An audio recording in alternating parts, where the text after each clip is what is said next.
everybody, and welcome to Different Beat. I'm Elizabeth. And I'm Tim. And this week we'll be covering the newest Nintendo IP to come out on consoles with Splatoon. Splatoon, yes. Which, yeah, as we go into this review, I'm gonna express some mixed feelings I have about this one, but all in all, pretty fun little game. I know my kids are getting a ton of use out of this game. They've played it pretty much non-stop since we got it. Yeah, my kids really love it too. Even my little 2-year-old, who can't really understand what's going on, loves to watch the color, loves to watch how you move about and the squids and everything that's going on. So it's been a big hit with my family. That is cool. But there's also a point I'm going to make about that later. So anyway, start us off. Tell us about your experiences with Splatoon. I need some context because, to be completely honest, I don't like third-person shooters. The closest I get is Devil May Cry, which anyone will tell you is not a third-person shooter. I don't think that game is supposed to be a third-person shooter. It's really not. I mean, you're in third person and you use guns, but that's about as close as I traditionally get. Like Gears of War, Mass Effect. I mean, I played these games The and Order I beat these games. 1886. But I don't know. I just typically do not find a standard third-person shooter to be really enjoyable for my style of play. Yet, to be completely honest, it's kind of like Kirby, where I walked in not expecting much and then walked out really enjoying it. Yeah, I'm pretty much the same way, actually. You know, and I gotta say, because so Splatoon was one of those games I sort of had to grow on me. So you turn it on, and you get thrown into the game, and the art style, you're not a big fan. I'm not a big fan of. No, like the world, I'm not a big fan of. It's extreme lack of any sort of story that's beyond laughable. Mm-hmm. But then it's you get into the actual gameplay, and then it's okay, this is actually kind of fun. Yeah. No, and see, I focus mainly on the single player content, as I mentioned in this channel in the past. I don't enjoy PvP content at all, so I went into actually just going to play the single player experience, although I did play a little bit of multiplayer with my kids because they loved it so much.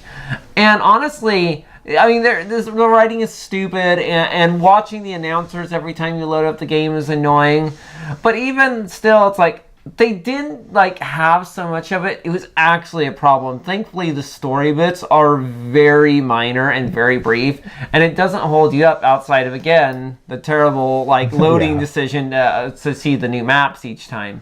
But overall, I can't even complain about the story because, like I said, they kept it so brief. Yeah, it was kept pretty brief. It definitely wasn't. See, this is where I'm gonna really penalize this game. So clearly when you play the game, the campaign is pretty fun. I mean, it does a good job of really introducing you to the fluidity of the game. Mm-hmm. Because that's pretty much the theme of it. It's yes, you can be this person, but really you're a squid, and you really use that to your advantage to move around the map as quickly and as with as much agility as possible. So, it was clearly written for the gameplay and not the story. Mm-hmm. But the part that I found absolutely infuriating is if that gameplay was that important and they were going to put so much effort more into the experience of playing with your friends, why can't you have 4 people locally? That is such a decision mistake. Yeah. I have 4 kids. And again, I agree, but then again, you got to think, Halo 5, the premier, co-op FPS, is dropping local co-op.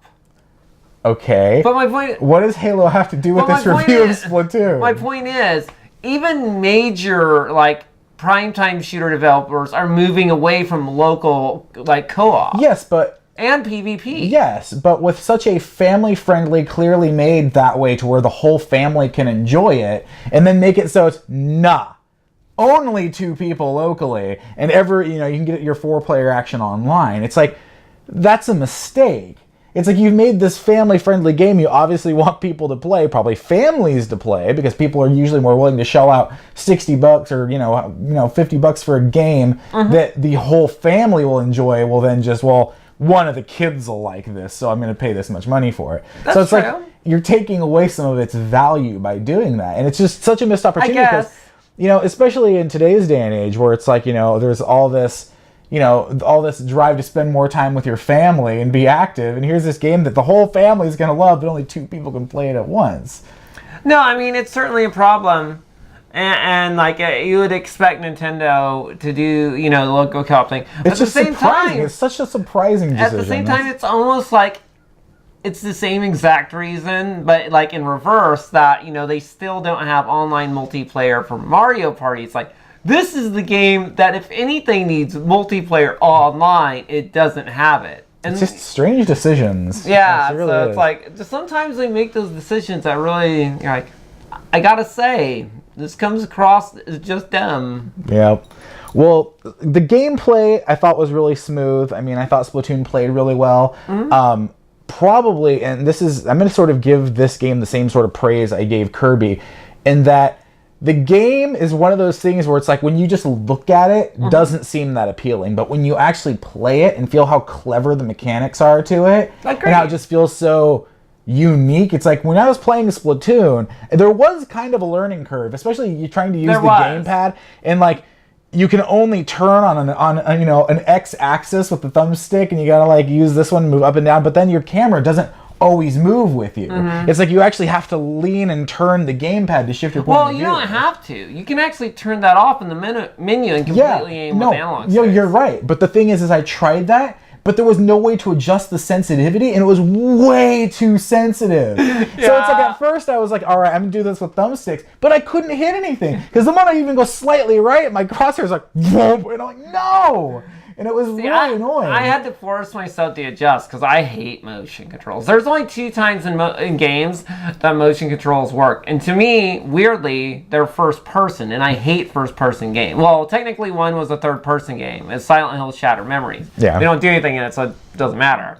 But like, the only other time I thought like pointer controls worked was with like Metroid Prime 3, and the controls were great. So like, the whole time I was playing Splatoon, I was like, fuck this game. Oh, sorry. To heck with this gamepad. You can edit that out. To heck with this gamepad. I'm going to leave that there. You better not. Go ahead. To heck with this gamepad. I'd rather have the Wii remote and aiming system from Metroid Prime 3 on Wii than a standard control setup with a joystick. You're absolutely right. If you could actually use like a Wiimote to like aim, that would have been way better. Yeah. Like, I actually think Splatoon would control really great on a Wii. Like, use the Wiimote and the nunchuck, especially with Motion Plus, it'd probably be a completely better experience in terms of just control.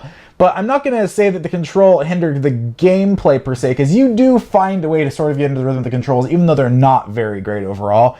But it's like the rhythm of the game, it's like, it doesn't punish you for taking your time, but it also like really like is built for if you also just want to jet right through everything super fast. Mm-hmm. And it's really clever. I mean, the game plays in such a way that it's like, even if you're not a fan of the premise of the game, which I absolutely wasn't, it's still a fun game to experience. You know? It really is. The movement system, especially in the single player content, because while there was shooting, there actually wasn't a whole lot of shooting, and I guess that could kind of be expected from a Nintendo title. They're not going to ramp up the violence too much, but at the same time, they nailed the pacing of it, where you'd have shooting bits, and then you'd have like movement systems. Sometimes that meant platforming in like, the Mario sense, but rarely were you jumping. It was constantly using the ink and then using the squid form. Yeah, and it's really great. And the only problem I had with it was the dash jump feels weirdly slow for a dash jump, and you don't travel as far as you thought you would, like going to. Yeah, it's like usually a dash jump gives you a big boost in distance and stuff. But I mean, I adjusted to it quickly after the tutorial. But outside of that, the movement system completely makes the game. It really does. Navigating Splatoon is the funnest part about playing Splatoon. It really is, and they nailed that. And it makes me happy to see that it's doing well in sales in both North America and Japan. And I really do think that this is probably going to be finally something that may break into at least the lower end of the like big franchises for Nintendo, like Star Fox and Metroid. Absolutely. No, I really agree. It's like, I said this even a couple, these last couple of years, I've told you more and more that I just feel like Nintendo really needs some good new IPs. I know they've tried to come out with new IPs in the last couple of years, but they've all just sank. And so it's like, give us a new IP. All right, I've played enough Mario parties. I've played enough Donkey Kongs. I've played enough all this old stuff to know that it's getting kind of old. I mean, some of it still has quality in it, but new is good sometimes. And then Splatoon comes out, get it, and I'm actually really, really surprised with it. I really hope. Well, I mean, to be fair, I have been saying, to you for a while, I have been trying to pitch the idea that their new IPs have been really good. Like Platinum's The Wonderful 101, which is a Nintendo IP, was really excellent, and they have been trying. It did not perform well. No, no, that game did not perform well at all. I doubt we'll ever see a Wonderful 102. I don't care how good that game was. It didn't sell like a good game. No, but I mean, I've actually enjoyed some of the newer IPs they have released last few years. However, Splatoon is the first one. It was almost like they had faith in. We saw a marketing push. We saw, real effort go into it. It's like I haven't seen a whole lot of like trailers and ad material for the past several, Nintendo titles. But then it's like, yeah, this Splatoon. When I started seeing ads for it on the internet, I saw stuff, all over the place online. Yeah, so it makes me happy that it actually did perform well, and I am excited to see where they take it in the future. I mean, I guess we should probably throw out our grade here. I mean, we had some quabbles with it. Yeah. Overall, it was a good game. Yeah. So overall here, story, I didn't pay attention to it. I didn't think it was necessary. That's one thing Splatoon was even trying to necessarily be like, here's a story to move you. It was just there for the sake of it needed something to establish a foundation for why you had missions. Mm-hmm. So story, non-existent as far as I'm concerned. Gameplay, I thought it played smooth. So as far as mechanics go, great, no big frame lag. Control scheme really suffered though. Like in terms of your ability to control your character. But the control, like, especially in a game where it's the controlling of your character that makes it such a delight, but it's definitely not the controller doing the controlling that makes it fun. It's just, how you navigate the levels. But I mean, again, I didn't have that much of a problem with it outside the first hour. I do think that was kind of Nintendo's more inexperience in the genre. But then again, I felt a few times in the last few years where big AAA releases have come out and I didn't feel they controlled quite right. Like, I remember us talking about this when it came to The Last of Us. No one agreed with me, but I always felt there was like this weird layer between me and the controller. Like it wasn't behaving like I thought it should. Kind of like the Uncharted games. There was a barrier there. Yeah, it's a game that you pick up the controller, it just doesn't. You don't click with it. It's I kind of had that for the first hour of Splatoon, but I eventually was able to wrangle in the left analog stick and get control of it. All right, I'm still I stuck with the pad, and it was an experience. But after a while, you start to live with it. So overall, Splatoon, I do recommend it. Again, I think it's a great game. It's one your kids will love. It's one you can have a lot of fun with friends. It's a very kiddie-looking game, but it's one of those things it's like a Pixar movie. It appeals to all ages, It's true. So pick it up, try it out. I don't think you'll be upset. You didn't give a star rating, by the way. Oh, well, I'm leading to that. I'm saying that I already endorsed this game. Well, yeah, but we usually start. All right, I'm sorry. Go. Okay, all right. Let me jump back a little bit here to appease Her Highness and say that Splatoon, I'm going to go ahead and actually give it a 4 stars. Yeah, that's kind of where I was going as well. It's like, this makes the second Nintendo game that is also the second highest rated game on our channel. Yeah, I know. When both of us were like, Kirby was like, I wanted to play it because it's a sequel and I knew the first one was beloved, but I never got into it. And it ended up being the highest rated game on our channel. Now this one, I'm like, well, I don't like third-person shooters. I hate the kid and squid design, though. Thank you, Nintendo, for letting me choose a female and not just sticking me with a male character. Thank you. But I went in and like, especially when you hear the song, I'm a kid, I'm a squid, I'm a kid, I'm a squid. I was like, okay, they want me to hate this. But they still, even with that terrible first impression, turned it around on me. And I'm like, that's 2 Nintendo games in a row that I'm like, probably the best thing I've played all year. Yeah, well, it is pretty good. So yeah, scores really highly. Yeah, and honestly, the funny thing is when my kids first turned it on, I was watching them because they got to play it first. You were over, remember? Mm-hmm. The kids turn it on, they start playing, and Beth and I just look at each other like, this does not look good. So, for our next review, we're going to be laying down some groundwork for our upcoming review of The Phantom Pain. And we went ahead and we played Ground Zeroes. Puns? You're into puns now? I mean, What was a pun? I didn't hear a pun. we're laying the ground. Oh, actually, that was completely unintentional. Oh, was it? I promise, thought that was absolutely. intentional. No, I was it's like, laying the that groundwork. was The terrible. The phrase makes perfect sense. It in this does, but it sounds terrible. All right, I get that. I apologize if I've offended you. So anyhow, Ground Zero is our next review. Go ahead and tell us what you think of Splatoon. Leave your comments down below. If you like the video, thumbs up. Please subscribe. We upload new